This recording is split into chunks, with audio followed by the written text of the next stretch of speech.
ใช่ว้าสบายดีพี่น้องสบายดีไก่น้อยมาเก็บเห็ดใช้ป๊าบต้องมันคืองามแท้น่ะสบายดีปะลุงเก็บเห็ดเด้อเก็บเห็ดเด้อปะลุงไก่น้อยมาเก็บเห็ดที่มือให้เปดามแกงบ่ป๊าบมาทำมาถมไว้ขึ้นมาได้นี่อ้าวใครเหยียบนี่หืมมันทำเหยียบบ่ปูดต้นลายลีพี่น้องเอ้ยถ้าเป็นง่วงบุกคำมาเหยียบนี่ง่วงมาเหยียบดิเด็กพี่แถวมันนี่โอ้ดอกงามๆยิ่งเบิ่งดูเอาข่าวคู่นั่นมันง่วงมาเหยียบนี่ครับเลยครับเอาเลยเก็บเอาแต่อันนี้มันนี่เฮ้ยอย่าหักนั่นเก็บนั่นนี่หักมันเลยนี่เอานี่ออกมันเลยออกมันอย่ามันหักเด้อเบิ้งพี่น้องเลยหักไม่ใช่หรอเนี่ยหักนี่นี่เบิ้งนี่ใส่โอ้ย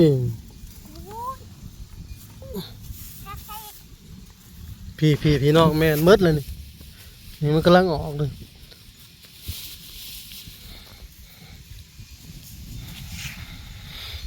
อยู่พี่กันลายนี่พี่น้อง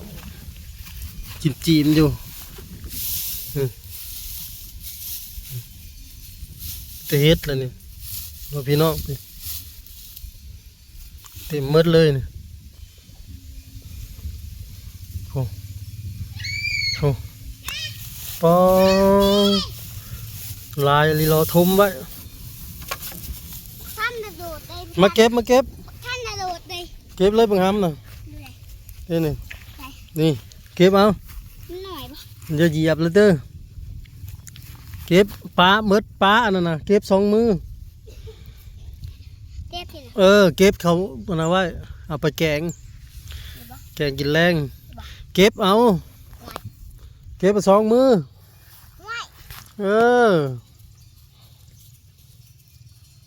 นั่นแหละอย่าเอาขี้ดินมันเด้อ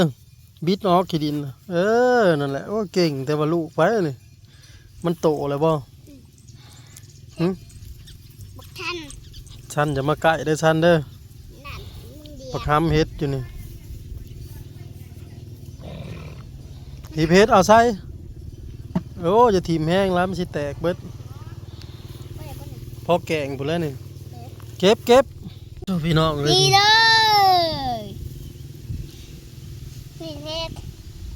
เฮ็ดวันไหนเก็บเอาเฮ็ดเขาเต็มเลย2 4 6 8 ดอกถูก58แค่แข่งยินดูตีโอ้เอาออกง่ายพอแกงเลยพี่น้องพอแกงกี่แล้วเช่วยกันนะเก็บลูกเก็บช่วยกันพี่น้องเลยกำลังออกน้อยนี่แท็กน้อยนี่มากินอันนี้เตะมันลดนี่มันได้แท็กมันมากินเอาเด้เท้าเก็บให้เลยมึงทำมาออกเด้อเท้าสิหาเขียบเด้อเด้เอื้อยมาแล้วมาเก็บเห็ดมันเลยมาเก็บเห็ดด้วยมาเก็บเห็ดนะแม่เห็ดออกเดาเก็บเขาเอาเขาเบิดนะ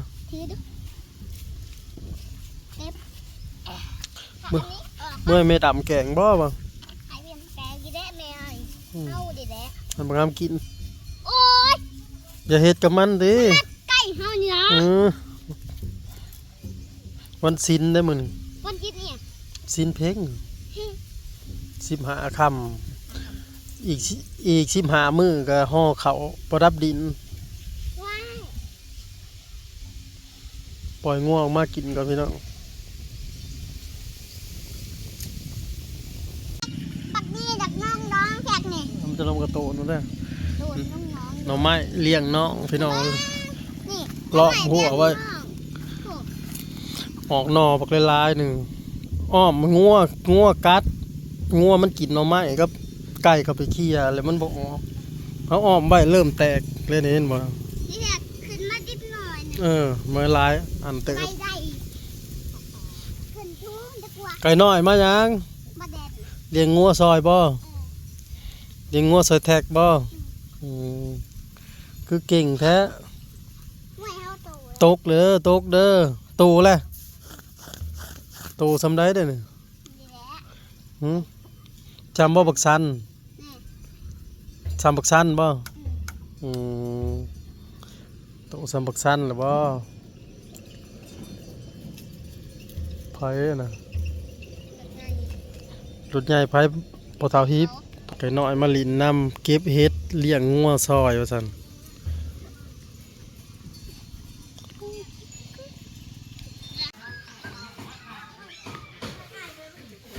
สำบายดีพี่น้องสำบายดี FC ทุกคนสำบายดียามแรงวันศุกร์วันที่เท่าไหร่มื้อนี้26 28เดือน8 2026ข่าวเสาเลยพี่น้องเอ้ยผู้ใหญ่บ้านประกาศนี่ผู้เสียชีวิต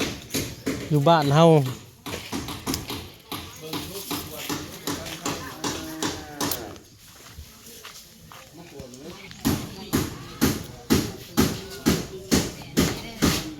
โอ้มาบัดนี้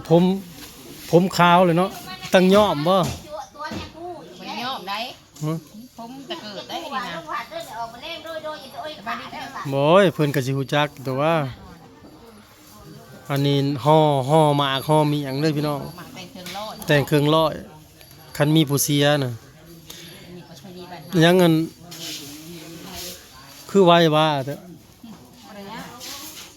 คือบ่ได้ เขาหน้า บ่ พูดแล้วกัน คือว่าบ่ได้เจ็บได้ปวด โอ้ยจะมาสิบ่ติดขึ้นนี่ บ่ยันว่าโชว์มาแต่ไหนบ่ได้เอาบ้านนี่นะเป็นนักช่องมือ ลุงอีลุงเฮา เป็นปะของปะเปิดเป็นบ้านนี่นะ อืมแม่เฒ่าห้องก็เสียไปบางเดือนได้บ่ ได้6เดือนนี่ มานี่ลูกชายรถห้องหมอบ่มาส่ง เออหมอขลุอันนี้บ่หมอ ใส่ออกซิบ่มาน่ะ ที่มาโรงพยาบาลจนเอารถพวกนี้ไปกัน อืม ก็ขลุที่จะบ่ฮอดฮอดเดือนเดินโรงพยาบาลมา นี่แหละมีความเจ็บเป็นอินอุ่นก็ถือว่าบ้านเฮาก็ซอยกันพี่น้องเอ้ยมาซอยเบิ่งซอยแยงซอยนั่นซอยนี่ซอยเบิดทุกแนว ท้องแล้ว ว่ายังสิข้างอยู่บ่หดเข่าก็ได้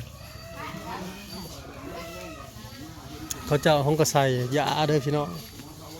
โอ้อยู่ในบ่จักโมงเพิ่นมาฮอดนี่เนาะ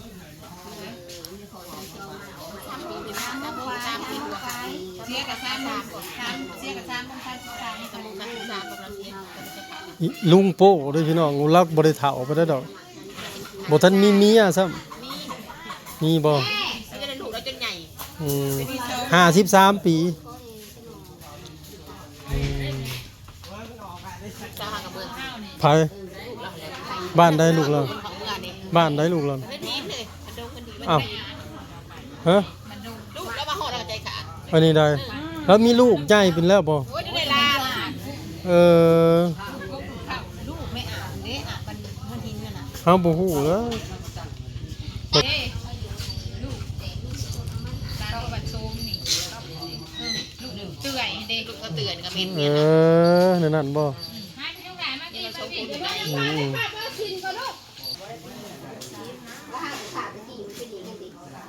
ยักแร้กันสาสิเด้ แม่เฒ่าเสียไป6เดือน มาวันลูกชายเขาเจ้ายังใส่ยาพี่น้องเข้าในบ่ได้เฮาแสดงความเสียใจนำครอบครัวของเพิ่นเด้อพี่น้องเอ้ยเดี๋ยวเจ็บเป็นอินอุ่นไผก็บ่อยากให้มันเป็นดอกแต่ว่ามันเกิดมาแล้วก็เฮ็ดไปตามมันเกิดแล้วเนาะ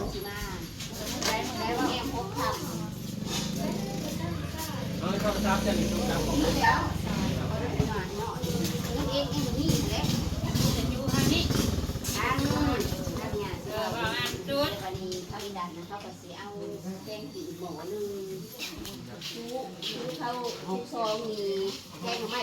พากันเอาเต้นขึ้นมาพี่น้องแบกขึ้นมาผู้ละอัน2 อันมากางแล้วเรียบร้อยเนาะย่านฝนตก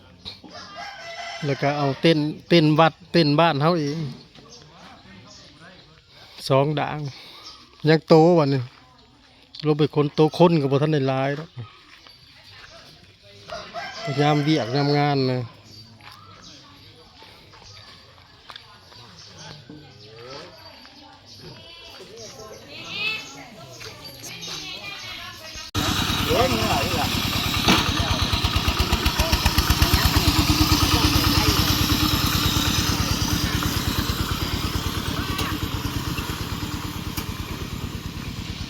อันยังแสงจะทอดนะใช่บ่ ไฟเอาเดี๋ยวไฟตัวติดตั้งอยู่โอ้ยยังแสงไอ้แลนกระต้อนไอ้ฟ้าที่ว่าติดไฟ